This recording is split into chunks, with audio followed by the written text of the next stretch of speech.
Okey. Ni interference kan? Interference. Okey. Kenapa cahaya merah dia punya X dia besar? Cahaya biru dia punya X dia kecil. Sebab apa? Warna dia. Sebab warna dia. Tak ada markah. Sebab apa? Kaitkan dengan formula. Kan kalau soalan tanya, kenapa X cahaya merah ni besar? Besar kan dia punya cahaya merah, dia punya X. Antara cahaya merah yang berurutan ni besar daripada cahaya biru. Cahaya biru dia punya X dia kecil. Kalau soalan tanya, silakan menjawab. Sebab panjang gelombang. Okey, sebab panjang gelombang apa? Dah nak betul lah tu sebab panjang gelombang.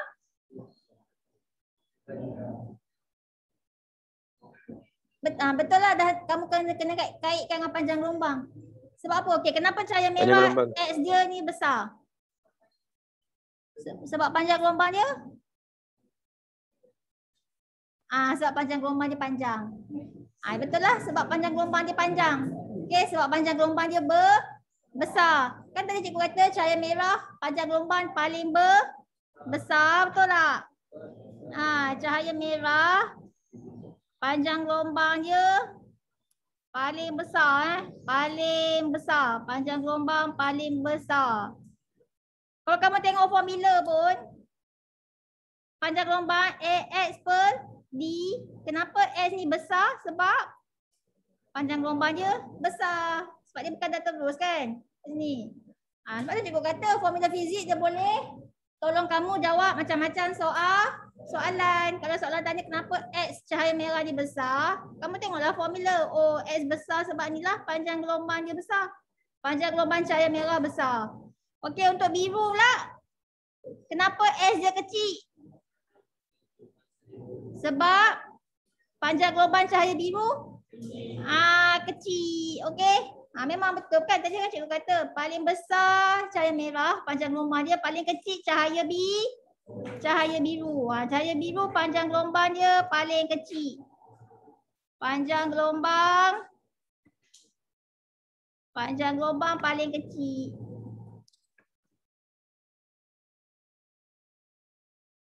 Allah, kenapa ni? Panjang gelombang paling kecil. Buatlah sikit nota kat situ. Okey, apa jadi dengan warna yang lain-lain? Warna yang lain-lain tu dia terletak antara cahaya merah dengan cahaya biru. So yang penting kamu hanya perlu ingat cahaya merah dengan cahaya biru je, okey? Cahaya merah panjang gelombang dia besar, cahaya biru panjang gelombang dia paling kecil. Okey, next. Kita masuk apa pula Kita pergi sat topik lain pula. Mana ke? Kita masuk bunyi bunyi ke? Tadi interval bunyi cikgu dah ajar kan? Okey, kita tengok ni. Bunyi gelombang apa? Bunyi gelombang membujur. Apa maksud gelombang membujur? Siapa ingat? Dah tak ingat dah. Apa maksud gelombang membujur? Tengok balik nota pasal awal-awal lah itu. Gelombang. Kita ada berapa jenis gelombang? 2 kan? Gelombang melintang dengan gelombang membujur. So kalau gelombang membujur apa maksud dia?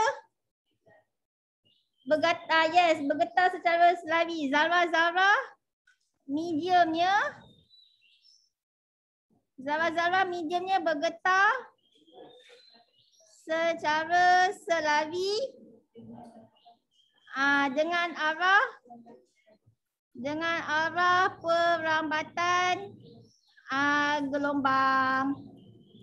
So bunyi adalah gelombang membujur Okey. So kita tengok yang ni. Mana kejap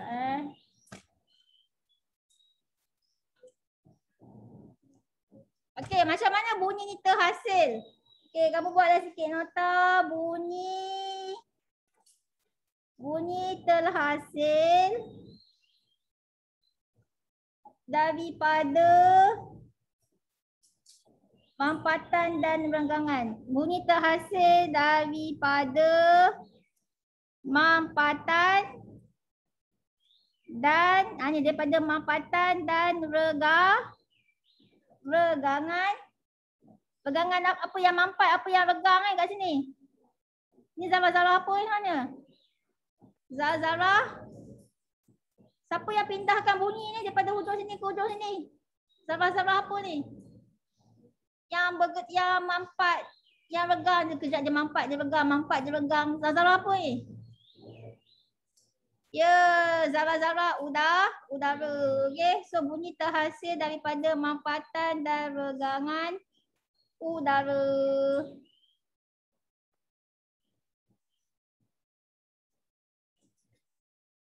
Okey. Kalau tak ada udara, boleh tak dengar bunyi? Tak boleh. Sebab itulah kalau kita ada ni apa benda ni? Kat sini dia kata apa? Bunyi tidak boleh merambat melalui vacuum. Vacuum tu maksudnya apa? Tak ada udara So kalau ada loceng kat sini, kamu buat dia dalam keadaan vacuum, so kamu tak dengar bunyi loceng. So wajib kena ada udara okey untuk pindahkan bunyi. Kalau dekat angkasa ada udara tak? Tak. Yes. Ni bumi kan, ni bumi. Kat luar ni angkasa. Angkasa dia tak ada udara. Sebab itulah kalau matahari, ni contohnya matahari dia meletup-letup, kan berlaku letupan kan? Kita tak boleh dengar bunyi letupan matahari sebab bunyi daripada matahari tu tak boleh nak dipindahkan sebab ni keadaan apa ni? Keadaan vacuum Bayangkan kalau angkasa tu ada udara. So kita kat bumi ni boleh dengar macam-macam daripada luar angkasa ni. Ada macam-macam letupan. Faham ke? Okey, faham. Faham. Okey, next. Okey, tengok ni lah. Okey. Itu kan cikgu dah ajar bunyi dia laju dalam apa? Udara dalam gas ke, pepejal ke, cecair? Siapa ingat? Dalam pepejal. Ya, betul. Sebab tu kan dia kata kalau dalam batu granit, dia punya laju bunyi dia berapa? Laju bunyi dia? 5,400 meter saat negatif 1. Maksudnya dalam masa 1 saat, dia boleh merambat sejauh 5,400 meter So bunyi laju dalam pepejal. Okey. Tapi kalau dalam air dia sederhana je lah, 1,500 je. Tapi dalam udara dia 346 meter saat negatif 1 ni. So dia paling slow dalam udara. Ni cikgu dah ajarkan benda ni. Betul tak? So bunyi, kamu kena tahulah bunyi paling laju dalam pepejal paling laju dalam pepejal. Lepas tu second apa? Dalam cecair. Ni paling laju lah, paling laju. Lepas tu yang cecair tu dia sederhana. Tapi dalam fizik tak boleh buat perkataan sederhana kan. Paling laju yang ni buat apa ni? Ni kamu buatlah kurang laju. Yang gas ni paling perlahan. Okay. Kalau ada tiba soalan fizik tanya kan, bunyi paling laju dalam apa? So kamu jawab dalam pepejal. Cikgu ada pernah kan tunjuk video dia? Yang ni video dia kan? Sekejap. Ni gelombang membujur kan? Ni gelombang membujur. Kamu nampak ada mampatan, ada regangan zarah-zarah tu kan?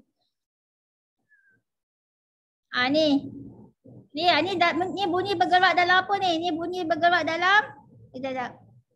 Kalau yang kat tangga ni bunyi bergerak dalam apa? Kalau dia yang ni dalam pepejal. Okey, so bunyi tu merambat dalam pepejal.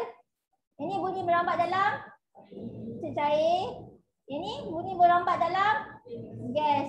Tapi yang paling laju tadi dalam pepejal. Okay, sebab apa paling laju dalam pepejal? Sebab pepejal dia punya atom dia rapat.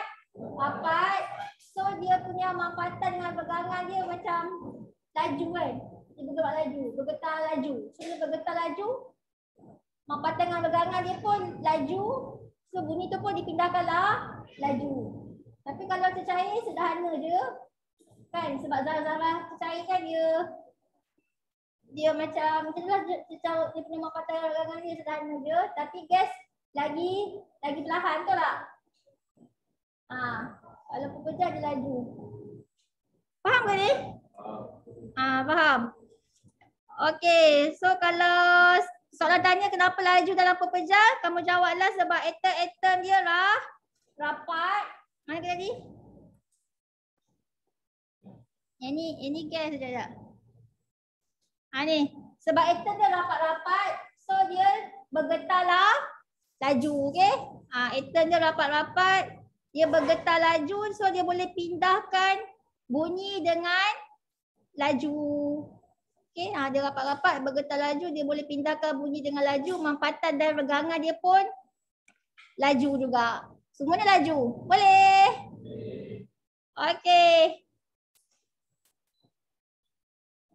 Apa lagi Sekejap.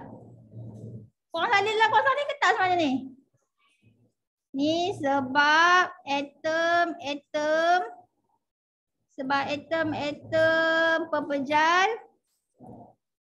pepejal rapat. Lepas tu dia senang dan cepat. Senang dan cepat pindahkan bunyi. Okey. Lepas tu dia punya mampatan dan dia punya regangan dia pun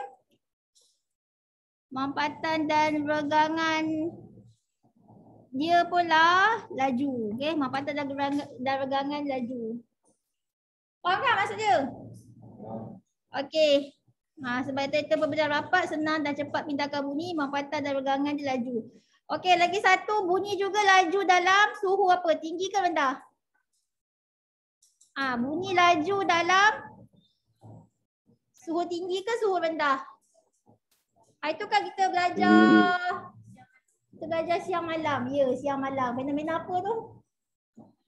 Pembiasan bunyi kan. Waktu malam dengar jelas, waktu siang tak berapa nak dengar kan.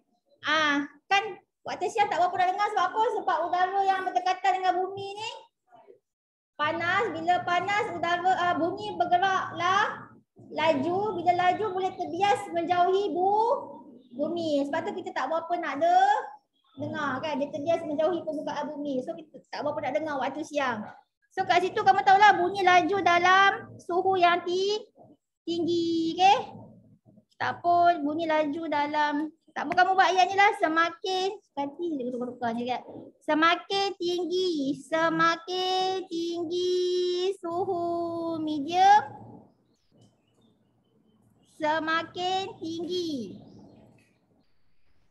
semakin tinggi laju gelombang bunyi. Okay.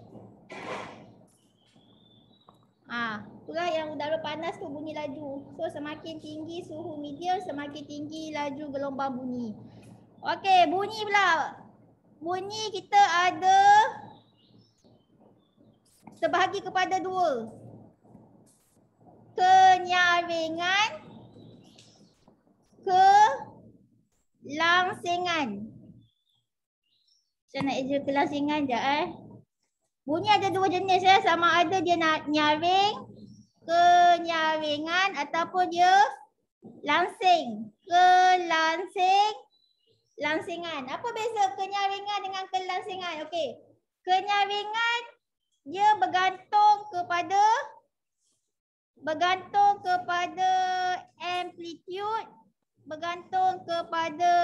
amplitude,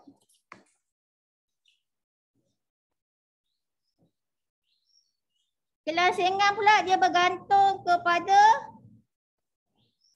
frekuensi.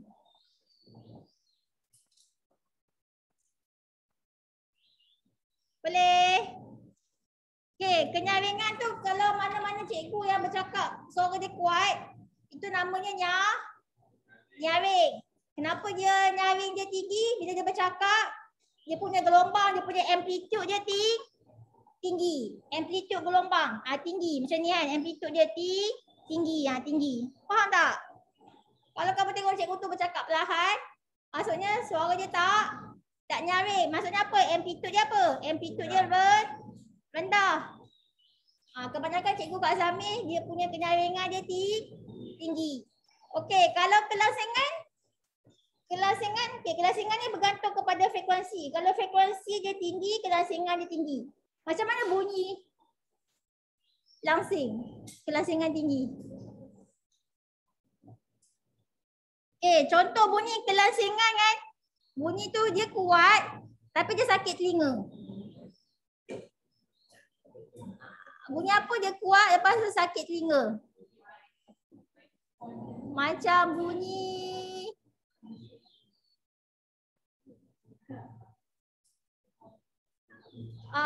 bunyi apa yang langsing sakit telinga? Bunyi dia macam halus je tapi dia kuat. Sekejap cikgu try tunjuk bunyi ni bunyi. Cikgu tak rekod ke? Oh dah rekod. Okey. Kejap, contoh bunyi langsing. Kelasingan dia tinggi, mana ke?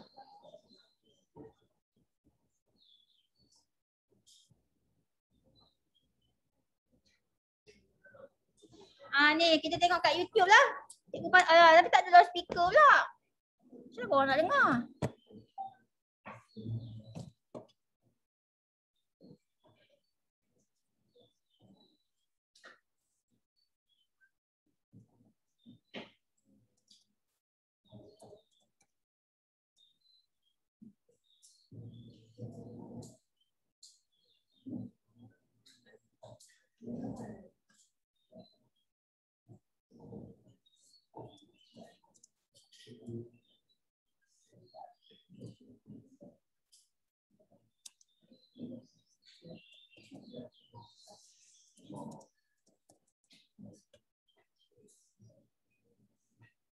Ni high pitch, maksudnya kelasingan dia tinggi lah. High pitch tu kelasingan dia tinggi Korang nak dengar yang mana?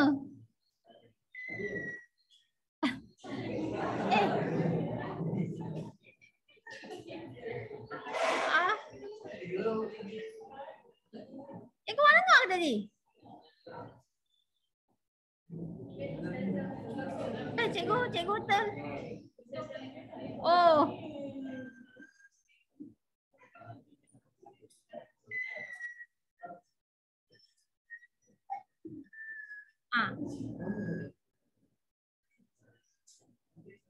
Itulah, itu kelasingan dia tinggi. Dia macam bunyi pontianak kan. Pontianak menjerit tu. Kan dia macam halus tapi dia high pitch kan. Okey. Dah. Tu kelasingan dia tinggi lah. Boleh. Tak cikgu Kak Samir yang kelasingan dia tinggi. Tak ada kan. Kebanyakannya yang tinggi apa? Dia punya kenyaringan bukan kelasingan. Kelasingan tu macam pontianak. Tu kelasingan dia tinggi. Okey. Itulah beza kenyaringan dengan kelasingan. Okey, kat sini ada eksperimen. Siapa eksperimen ni? Okey, siapa? Okey, kita letak ni. Kita letak tali dawai logam. Dia macam main gitar kan. Siapa biasa main gitar? Tak ada yang main gitar. Korang main game je kan? Okey. So, kalau yang eksperimen, yang A ni kan, maksudnya kan dia petik tali gitar tu. Dia petik dawai logam Dia petik dawai logam, dia petik perlahan. So, kalau dia petik perlahan, amplitude dia pun jadi rendah amplitude dia rendah. So, kalau amplitude dia rendah, Kenyaringan dia apa? Tinggi ke rendah? Kenyaringan dia rendah. Kenyaringan dia rendah. Rendah lah bunyi dia sebab amplitude dia rendah. Okey, ni okey, yang second ni kita petik tali gitar tu, kita petik kuat. So kalau petik kuat, amplitude dia rendah ke tinggi ni? Amplitude dia tinggi. So kalau amplitude dia tinggi, kenyaringan dia apa? Ya, kenyaringan dia tinggi. Okey. Yang next eksperimen, kita pakai dawai logam yang pendek. Ni kita pakai dawai logam yang pendek, tali pendek. Okay, kita tukar tali, kita guna tali yang pendek. Lepas tu kita petik dia kuat. Petik tali gitar tu kuat. Okey, so kalau petik kuat mestilah amplitude dia tinggi. Lepas tu nampak tak dia punya rapat-rapat dia? Kalau nampak dia gelombang dia macam rapat-rapat macam ni, maksudnya apa? Frekuensi dia apa? Frekuensi dia tinggi, okey? So kat sini kamu explain lah. Amplitude dia tinggi. Amplitude dia tinggi, so dia punya kenyaringan dia tinggi. Lagi satu dia punya frekuensi dia, kalau dia rapat-rapat maksudnya apa? Frekuensi dia tinggi. So kelangsingan dia apa?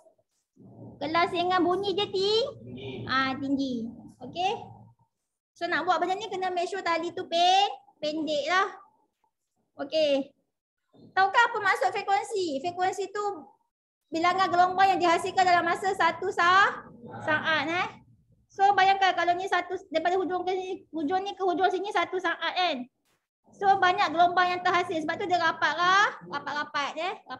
Kalau yang ni dia jauh-jauh. Yang ni tengok rapat-rapat. So maksudnya banyaklah gelombang yang terhasil, betul tak? Sebab dia rapat-rapat. Faham ke? Okey, yang ni ini apa benda lah, eksperimen yang last ni. Okey, yang ini dia guna tali nipis. Ni dia guna tali nipis. So kalau dia guna tali nipis, lepas tu dia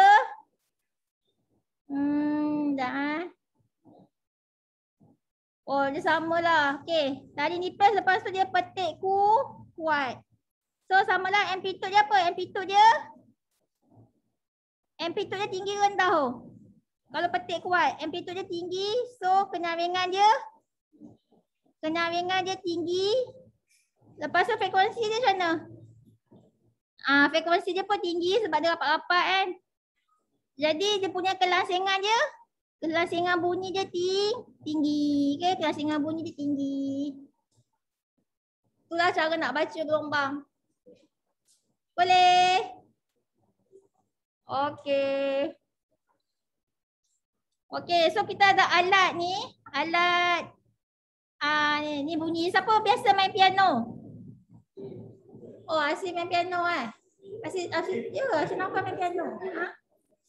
Okey. Okey, kalau hujung sini kelangsingan dia tinggi. Tapi kalau hujung sini kelangsingan dia rendah. So kelangsingan tinggi sebab tu dah dia rapat-rapat macam ni kan. Rapat-rapat. Yang ni tengok. Kelangsingan dia rendah, so tengok satu gelombang je dalam masa 1 saat. Yang ni ada apa? Ada banyak gelombang. Okey, selalunya kelangsingan tinggi ni bunyi dia macam bunyi apa? Pernah korang main tak bunyi ni? Biola. Pernah main? Biola kelangsingan dia tinggi Okey, ni biola pun kelangsingan dia tinggi juga. Selo, korang tahu kan selo? Selo dia macam tengah-tengah lah. Yang ni bass tumbah yang besar, gitar tu dia macam besar. Macam ni kelangsingan dia rendah. Kan bunyi dia kan macam bunyi. Bunyi dia kan macam bunyi. Korang tahu kan macam mana bunyi dia? Macam berat sikit bunyi dia. Macam bunyi besar tu kan. Tu kelangsingan dia rendah. Okey. So dia kata apa ni? Semakin pendek tali piano dan alat muzik, semakin tinggi dia punya frekuensi. Semakin pendek tali, semakin tinggi frekuensi dia. So macam biola ni kan tali dia pendek Kalau base gambar ni tali dia besar. Okey. Ni apa benda ni?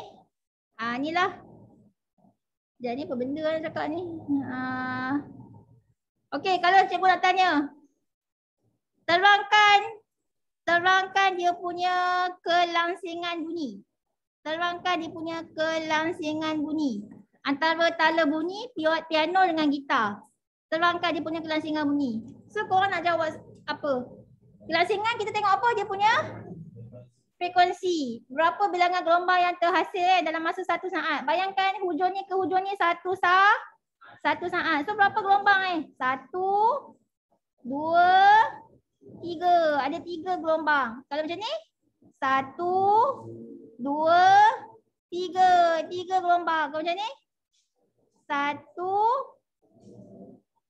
2, 3. 3 gelombang. So kelangsingan dia sama. Okey. Kelangsingan bunyi dia sama. Boleh? Tengok gelombang dah tahu kan. So kelangsingan tala bunyi piano dengan gitar ni sama berdasarkan gelombang ni. Kelangsingan dia sama.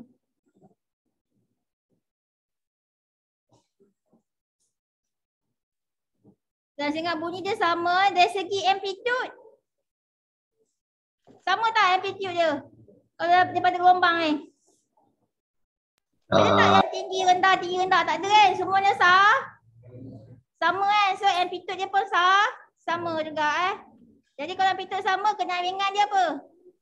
Kenyaringan dia sama. Boleh? Kelangsingan bergantung kepada apa kelangsingan? Bergantung kepada frekuensi, kenyaringan? Amplitude. Ni kadang-kadang soalan ni keluar dalam objektif. So kena tahulah. Faham tak ni? Faham. Okay, next. Ni apa benda ni Okay, aplikasi pantulan gelombang bunyi.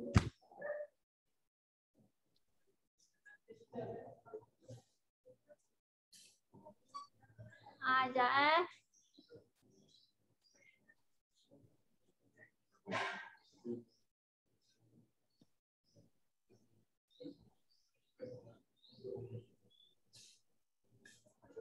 Okey, manusia kita boleh dengar bunyi tapi dia ada range dia. Siapa tahu range dia berapa?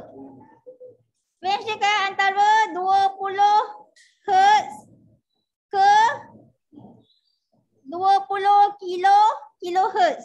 Kita boleh dengar bunyi antara 20 Hz hingga 20 kilohertz je. Kurang daripada 20 Hz kita tak dengar bunyi. Lebih daripada 20 kilohertz pun kita tak dengar bunyi. Okey, bunyi yang lebih daripada 20 kilohertz kita panggil dia ultrasonic. Pernah dengar kan ultrasound? Ultrasonic lah, ultrasound tu ultrasonic. Ultrasonic. Okey, ultrasonic kan dia lebih dia lebih daripada 20 kilohertz. Okey? So kan kalau kita buat ultrasound dekat baby ni, kan baby kan kita nak scan perut mak kan, nak tengok baby kan, lelaki ke perempuan kan. Okey, kita hantar bunyi ultrasonik lah. Agak-agak baby ni dengar tak bunyi ultrasonik ni? Baby tu tak dengar sebab ultrasonik ni dia lebih daripada 20 kilohertz. So dia tak kacau baby tu pun. Kan setengah orang kata janganlah selalu buat ultrasound nanti baby sakit apa kan. Sebenarnya tak sakit pun sebab bunyi tu lebih daripada 20 kilohertz. So baby tu tak kacau pun telinga dia. Faham tak? Faham kan? So daripada ultrasonik ni kan nanti dia hantar, nanti baby tu pantul, nanti dia boleh nampak image baby tu. Adalah itu lebih detail lah, korang tak payah belajar detail, melainkan korang masuk bidang apa ni bidang perubatan lah, bidang scan-scan tu kan, ultrasonik. Okey, selain daripada nak scan baby, kita juga boleh ukur apa? Kedalaman dasar laut Kapal ni kita hantar gelombang Ultrasonik ataupun kita juga boleh panggil dia sebagai sonar. Okey, sonar. Samalah benda. Sonar tu ultrasonik lah, ultrasound eh. Kita hantar sonik, ultrasonik, ultrasound, kita hantar bunyi. Nanti bunyi tu dia pantul balik. So daripada sini kita boleh kira kedalaman air laut pakai formula apa pakai formula apa? Formula biasa nak kira jarak. Apa formula dia? Had laju. Bunyi mesti ada had laju, betul tak? Okey. Had laju sama dengan jarak bahagi dengan masa.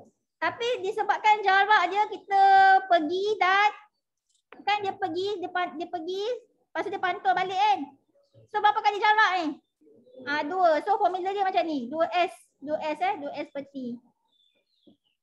Okey. Contoh soalan dia.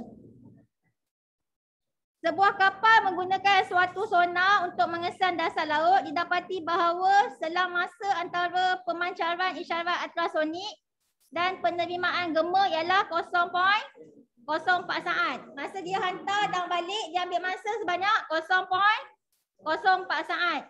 Okey, dia dah bagi dah kedalaman dasar laut tu 30 meter. Okey, berapakah had laju bunyi dalam air? Pakai formula apa tadi? V sama dengan 2S per T. So korang nak cari apa tadi? Nak cari had laju kan? Okey, had laju bunyi. So tadi 2. Okey, S tu jarak. Berapa jarak dia kata? Kedalaman laut tu 30 meter. So 2 darat 30 meter lah. Sebab pergi dan balik kan? So 2S. So 2 darat 30 meter bahagi dengan masa pergi dan balik tu berapa masa dia? Ambil masa 0.04 saat. 0.04 saat. Dapat berapa? Berapa had laju bunyi? 1,500 unit dia apa? Meter saat negatif 1. Itulah had laju bunyi. Boleh ke? Boleh kan? Macam tu senang ni kan? Pakai je formula V sama dengan 2S per T. So 2 darat dengan 30 meter bahagi dengan 0.04 saat. Dapatlah 1,500 meter saat negatif 1. Okey, so habislah tajuk bunyi. So sebagai penutup, kan korang nak dengar tak bunyi ni? Tapi dia akan sakit telinga lah. Alah, tapi cikgu tak ada. Kita ada speaker Siapa orang nak dengar?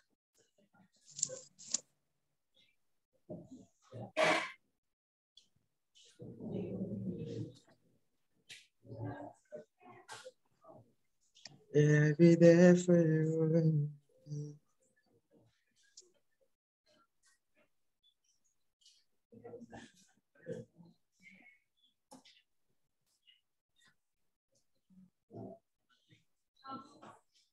Sekejap. Cikgu ada. Alah, tak dengar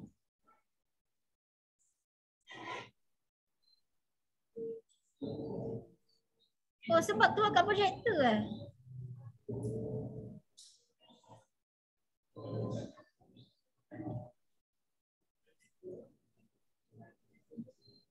Alah, cikgu kena pasang speaker lah kot. Cikgu try cari. Senang korang dengar ke? Ni baru 1.5. Ni ni baru 100 Hz.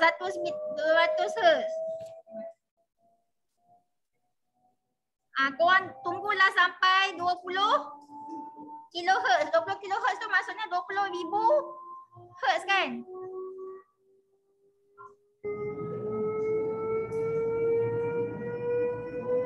Ni korang dengar kan? Aku tak sakit telinga. Sakit tak?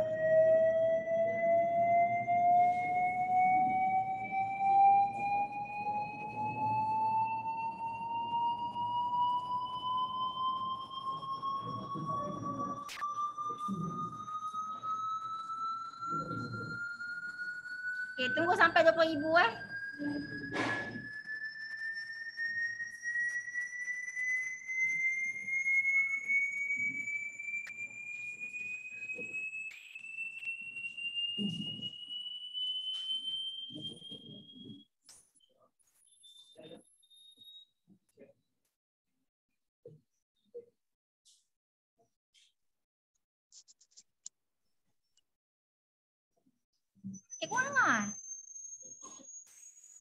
belakang.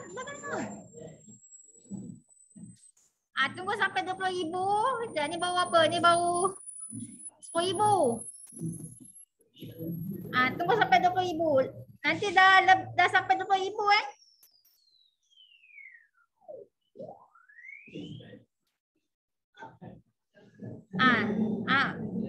Dia sampai 20,000 je. Lebih 20,000 dah. Dah tak dengar dah. Faham tak?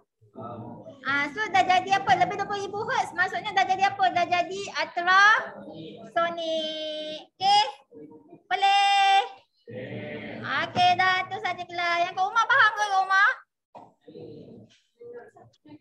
Faham. Faham. Okey. Dah tu saja kelas. Okey, terima kasih. Okey. Terima kasih, Zah. Sama-sama. Terima kasih, Zah. Terima kasih ya.